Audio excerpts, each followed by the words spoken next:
Olá pessoal, tudo bem? Então hoje estamos em ambiente externo, já que é inverno, vim aproveitar o solzinho e hoje iremos falar sobre a presença de nomes de orixás na Umbanda, na Quimbanda e talvez até em outros cultos religiosos. E também já fica aqui a pergunta: é possível você brincar de Deus? É possível você criar uma nova entidade, inventar uma nova entidade? Enfim, logo após a vinheta, vamos tratar sobre esses assuntos.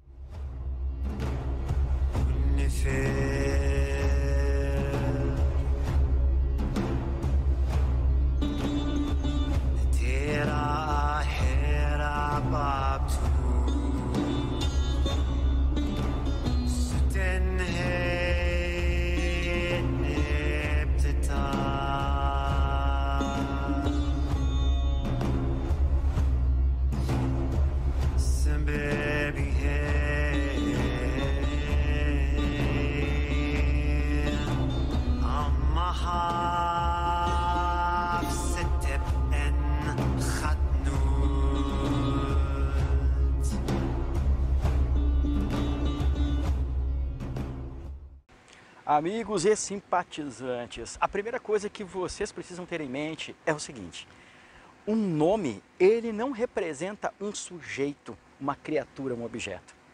Espiritualmente falando, ele representa uma personalidade, ele representa características, personalidades, objetivos, planos, ok? Então, espiritualmente falando, um nome ele não representa um sujeito, uma criatura, um objeto.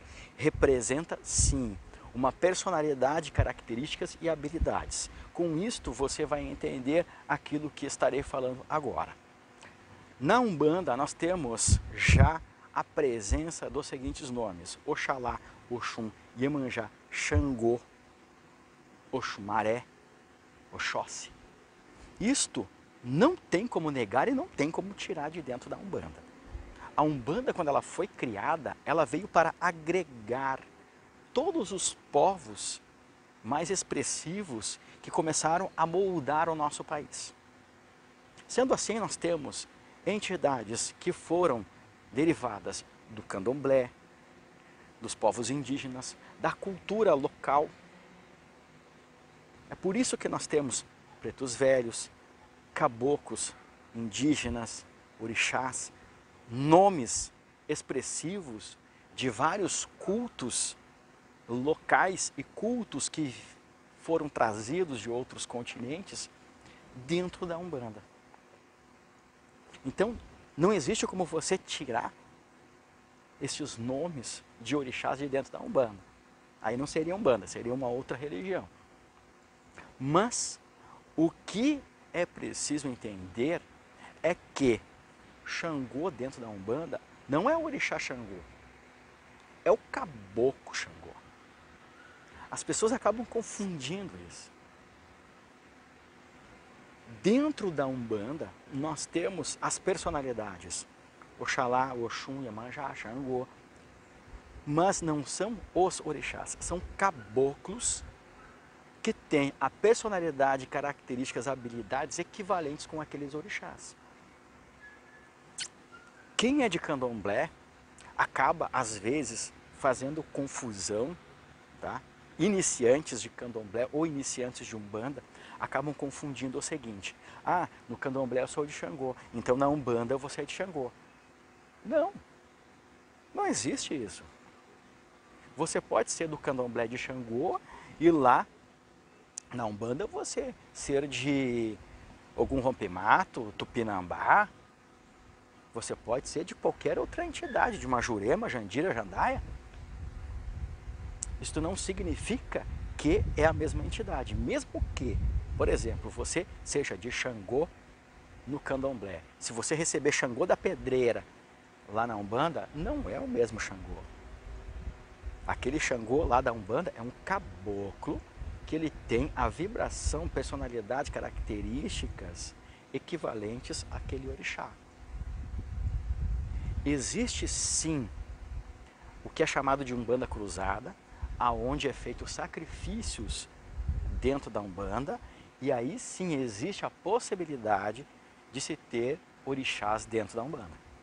Por exemplo, a minha madrinha, na parte dos cultos afro, dos cultos a orixá, a minha madrinha, falecida minha madrinha, ela tinha uma umbanda cruzada. Então naquele altar de umbanda dela, ela tinha caboclos e também tinha orixás. Por exemplo, ela tinha a Jurema, ela tinha Janaína e do lado da Janaína ela tinha o assentamento de Oxum. Assentamento mesmo, ocultar, ferramentado. E ela cortava a cabrita para Oxum e a mesma cabrita que era para Oxum ela usava junto para Jurema.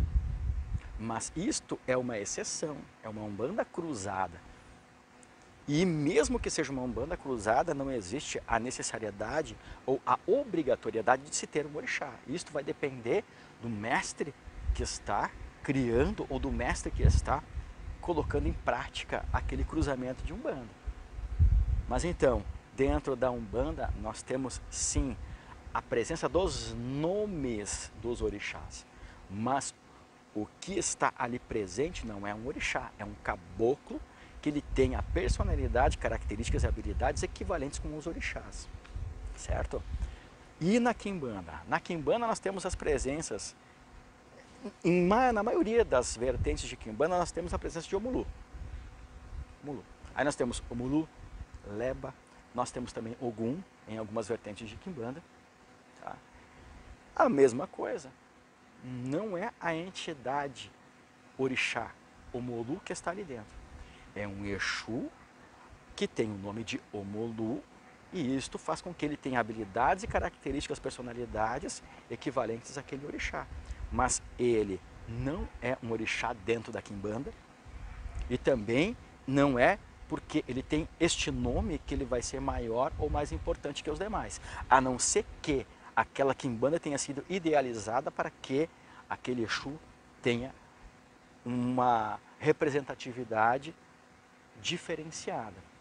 É possível sim que se tenha. Assim como o Leba. Em algumas vertentes nós temos a presença do Exu Leba. Tá? Mas não é o orixá Leba. Para alguns, raras exceções, interpretam como sendo o orixá mesmo. Mas isso são raríssimas as exceções. Tá? Agora, o porquê foi agregado o nome de orixás dentro da quimbanda? Não tenho essa resposta. Essa resposta realmente não tenho. Por mais que eu tenha estudado, por mais que eu tenha aprendido, não chegou lá no meu passado, não cheguei a ter a curiosidade de o porquê a presença destes nomes dentro da quimbanda. Na Umbanda é perfeitamente entendido que ela veio para agregar. Então, ela trouxe nomes de orixás, de caboclos, de indígenas. Isso é perfeitamente compreensível. Agora, dentro da quimbanda, realmente eu não tenho esta resposta. Pois bem, meus amigos, agora que vocês entenderam que um nome, ele não representa um sujeito, uma criatura, um objeto, e agora que vocês entenderam que, dentro de um culto religioso, um nome, ele não representa aquele ser nascido do nada. Ou seja, o que eu quero dizer com isso? João Caveira. João Caveira não nasceu de um sopro sagrado. Nasceu João Caveira. Nasceu Tupinambá. Não. Estes nomes, eles representam o quê? Personalidade, características e habilidades. Agora fica fácil de você mesmo responder a pergunta lá no início. Você pode brincar de Deus? Você mesmo pode criar, inventar uma nova entidade? A resposta é simples. Sim. Você pode criar uma nova entidade. Mas vai responder algum ser do mundo espiritual em uma consagração de uma entidade que eu mesmo criei, que eu mesmo inventei? Sim. Nesta sua criação, você tem que encontrar um significado para aquele nome. Havendo um significado para aquele nome, ou seja, um significado de habilidades, características, personalidades, então haverá sim a resposta de um ser do mundo espiritual sobre aquela consagração.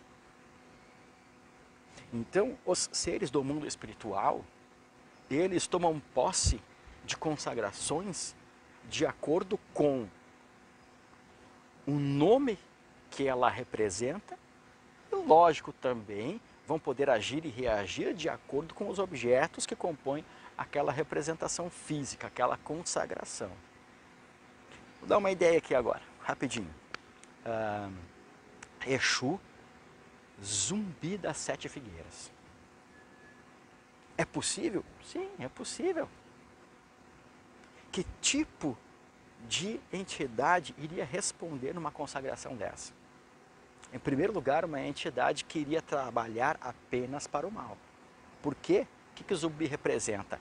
Aquele que não se deu por vencido e continua agindo no mundo em busca de sangue, em busca de tomar aquilo que se tem de mais precioso. Aquele que, por mais que haja obstáculos, sempre vai seguir à frente. Correndo, andando, rastejando, sempre estará tentando alcançar o seu objetivo. E por que figueira? Porque a figueira ela sempre está representando a força agressiva. Quando eu digo a força agressiva, não significa que é a maldade, não. E sim aquela força de agir antes do necessário. Então é conquistar. E 7 só por um número cabalístico, só por uma interpretação cabalística. Então, Exu, Zumbi das Sete Figueiras, iria responder uma entidade se eu fizesse uma consagração? Sim, iria responder. Lógico que ao criar uma nova entidade, você tem que criar não apenas um nome, tudo começa pelo nome. Você precisa criar um nome que tenha uma representatividade, que tenha um significado. Este exemplo dei aqui agora correndo, nem tinha pensado nisso. Tá? Dei um exemplo agora correndo. Que eu gosto muito de filme de zumbi, Walking Dead, então já foi o que veio na minha mente agora. Tá? Mas, em primeiro lugar, você precisa criar um nome que tenha alguma espécie de significado. Depois, você precisa, então, montar a elaboração de objetos para compor a consagração física e que também tenha algo compatível com aquelas habilidades, características, aquela personalidade. E depois você precisa criar uma rotina, como por exemplo, cores, oferendas, datas especiais, porque no momento em que você for inventar uma nova entidade, ou você trata ela como uma entidade comum padrão, assim como as demais, ou você cria ela como se fosse uma entidade especial. Se ela vai ser uma entidade especial diferenciada das demais, então você também tem que criar isso, uma data especial, vela especial, comida especial, animal diferenciado, certo? Mas esta é só para você, esta informação é só para você ter uma ideia. Sim, é possível. Eu mesmo nunca criei, porque eu acho que já tem muita entidade, já tem entidade suficiente, já existem o que nós chamamos de entidades especiais, que a gente pode alterar as habilidades e características naturais de uma entidade, certo? Mas nada impede de você ou eu, qualquer outra pessoa, criar uma nova entidade. Assim como atualmente existem muitas vertentes que foram criadas baseadas em outras. Conheço muitas pessoas que utilizaram-se do meu livro, por exemplo, do meu livro Quimbanda Xambá, para criar uma nova quimbanda. Assim como pessoas pegam os meus livros de receitas de feitiços e através das minhas receitas inventam outras receitas ou transformam elas. Enfim, no mundo espiritual tudo é válido, desde que tenha lógica, desde que tenha significado e desde que seja feito de acordo com as regras que você adotou ou as regras de adaptação. Tudo precisa ter lógica. Onde existe lógica, existe resposta espiritual. Não apenas de entidades, mas também do próprio universo em si. Olha os cachorrinhos aí, ok? Então, pessoal, é isso por hoje. Espero que tenham gostado. Muito obrigado. Um abraço.